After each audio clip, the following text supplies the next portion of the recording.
وَإِذَا مَرِضْتُ فَهُوَ يَشْفِينِ۔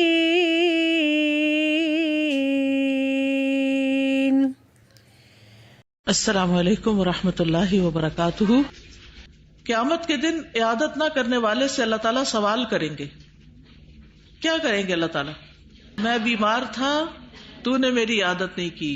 بندہ کہے گا اے رب میں تیری عیادت کیسے کرتا، تو تو رب العالمین ہے۔ تو فرمائے گا تجھے نہیں معلوم کہ میرا فلاں بندہ بیمار ہوا، تو نے مزاج پرسی نہیں کی، اگر تو اس کی مزاج پرسی کرتا تو مجھے وہاں پاتا۔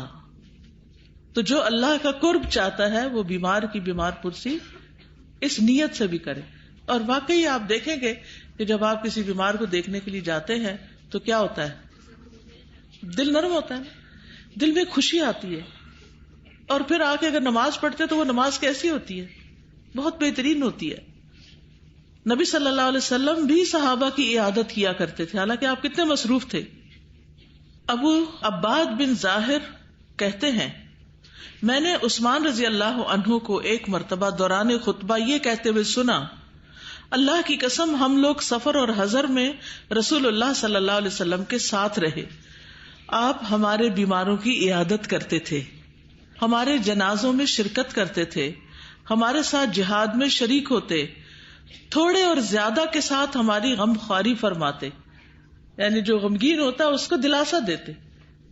تو پھر ہمارا کیا فرض بنتا ہے کہ جو لوگ ہمارے کلوز سرکل میں ہوں، یعنی جس کے بارے میں پتہ چل جائے، پاسبل ہو، تو یہ ذمہ داریاں بھی ادا کرنی چاہیے۔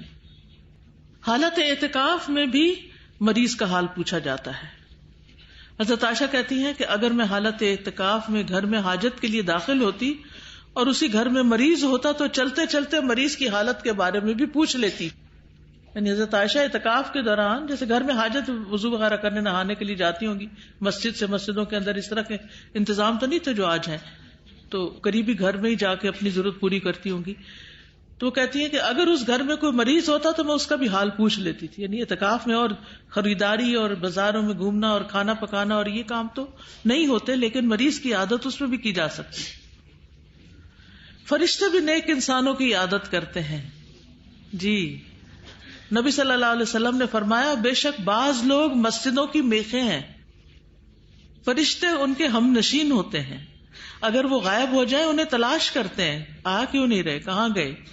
اگر وہ بیمار پڑ جائیں تو ان کی تیمارداری کرتے ہیں، اگر انہیں کوئی ضرورت ہو تو مدد کرتے ہیں، یہ اچھا خیال ڈال کے وہ یوں کر لو، وہ کر لو، وہ کر۔ اور فرمایا مسجد کا ہم نشین 3 خصلتوں پر ہوتا ہے، یا تو بھائی ہوتا ہے جس سے فائدہ اٹھایا جاتا ہے، یا وہ کوئی حکمت کی بات کہتا ہے، یا اس رحمت کو پا لیتا ہے جس کا وہ منتظر ہوتا ہے۔ مطلب کیا ہے کہ مسجد میں جو لوگ جاتے ہیں اور مسجد کے جو ساتھی ہوتے ہیں، دوست ہوتے ہیں، تو ان میں سے کچھ تو کتنے کلوز ہوتے ہیں کہ وہ آپ کی ضروریات پوری کرتے ہیں، کچھ ایسے ہوتے ہیں جو آپ کو کوئی اچھی بات ہی بتا دیتے ہیں، ٹھیک ہے، تو یا اس کے ذریعے کو اور خیر و بھلائی مل جاتی ہے۔